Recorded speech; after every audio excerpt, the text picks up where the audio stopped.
بأس بذلك. نعم، معنا اتصال من العراق. الدراجي، السلام عليكم. وعليكم السلام ورحمة الله وبركاته. تفضل يا ثائر. حياكم الله. طبعا تفضل. هناك أعتقد لا حياء في الدين، عندي مجموعة من الأسئلة فأرجو أن تتسألها صدوركم. نعم، هل تصح هذه المقولة أولا شيخي، لا حياء في الدين؟ لا، هو لعله يقصد لا حياء عند السؤال عن أمور الدين. نعم كما قالت نعم لا حياء في السؤال عن الأمور الدينية. نعم. إن الله لا يستحي من الحق. نعم، تفضل يا ثائر. أنه ورد في بدائع الفوائد لابن القيم الجوزية الجزء الرابع صفحة 905 أنه سئل، أنه أجاب عن قضية الكرنبج والاستدخال فأجاب. وإن كانت امرأة أعد سئل عن ماذا؟ نعم، أعد المصدر لو لا، أعد سئل ابن القيم عن ماذا؟ عن قضية الكرنبج والاستدخال فأجاب. الاستثقال. وإن كانت امرأة لا زوج لها واشتدت غلمتها، فقال بعض أصحابنا يجوز لها اتخاذ الكرنبج وهو شيء يعمل من جلود على صورة الذكر فتستدخله المرأة أو ما أشبه ذلك من قثاء وقرع صغار. هل هذا جائز سماحة الشيخ؟ وهل يجوز صنع معامل في هذه البلدان؟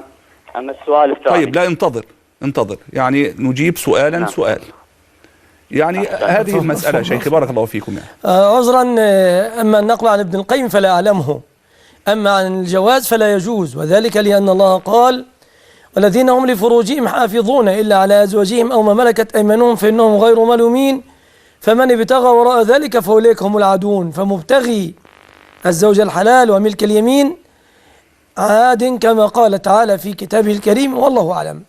تفضل السؤال الثاني. بارك الله فيكم سماحة الشيخ. قبل السؤال الثاني حبيت أذكر المصدر طبعا حتى الشيخ يكون على اطلاع. هو المحلى لابن حزم الجزء الدعاء صفحة 309 طبعا. يعني أنا أجد يا ثائر أنا أجد أنك من الممكن أن تأتي بأقوال شاذة ومن الممكن أن تأتي بأقوال صحيحة، فمن باب أولى أن تسأل السؤال مجردا بغير مصدر، والشيخ يقول لك الإجابة، فهو مسؤول عن فقهه هو، عن إجابته هو، لا عما كتب في كتب القوم أو في كتب أهل السنة، وأهل السنة غير معصومين، فلا نستطيع أن نقول إن هناك إمام معصوم إلا واحد، النبي صلى الله عليه وسلم هو الوحيد الذي يؤخذ منه ولا يرد، أما بخلاف النبي فيؤخذ ويرد. تفضل.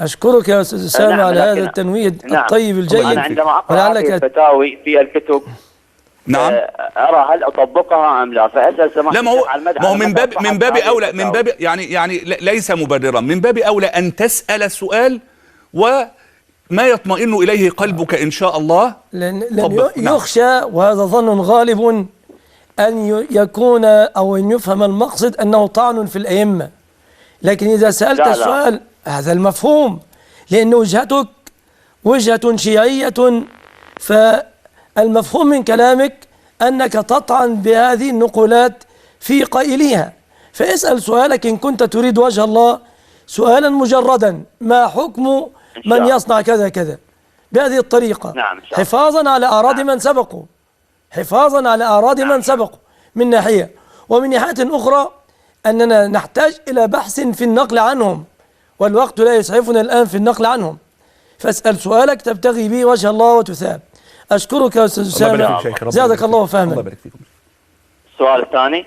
تفضل يا أخي. السؤال الثاني: هل يجوز الاستمتاع بالزوجة الصغيرة الغير بالغة؟ فلقد ورد في مركز الفتاوى بإشراف الدكتور عبد الله الفقيه نفس المشكلة، بغض النظر أيا كان المصدر. أنت سألت السؤال شيخي: هل يجوز الاستمتاع بالمرأة قبل البلوغ؟ هذا هو السؤال. تقصد المتزوجة على سنة الله ورسوله، نعم. ليس نكاح المتعة. نعم. هذا يجوز إذا لم يحصل عليها ضرر، إذا كانت تطيق، يعني شخص تزوج فتاة قبل أن تحيض، جوازها قبل أن تحيض جائز، لقول الله تعالى: واللائي لم يحضن أي عدتهن 3 أشهر، ولكن لا يمكن منها بطريقة تحدث لها ضررا، إذ لا ضرر ولا ضرار كما قال النبي عليه الصلاة والسلام. نعم. أسئلة أخرى؟ نعم. تفضل. هل هناك حد على إدخال ذكر الأجنبي الميت ووطئ المرأة الميتة؟ ولقد ذكر السؤال وصل السؤال. هل يجوز وطئ الميت؟ أعتذر عن السؤال وأعتذر عن سماعه وأعتذر عن الاسترسال في مثل هذه الأسئلة. بارك الله فيك. فأنت تعلم إذا كنت لا تعلم أن امرأة أتت النبي صلى الله عليه وسلم تسأله عن غسل المحيض كما في صحيح مسلم عندنا، فقال خذي فرصة ممسكة فتطهري بها. قالت مسترسلة في السؤال كيف أتطهر؟ قال سبحان الله تطهري. قالت كيف أتطهر؟ قال سبحان الله تطهري. فاجتذبتها عائشة رضي الله عنها وعلمتها كيف تتطهر. فالاسترسال فيما يخدش حياء المسلمين والمسلمات لا يكون أبدا على مثل هذه الفضائيات النيرة بإذن الله. لا تطمع أبدا أن تلوث هذه الشاشات بمثل هذه الأقوال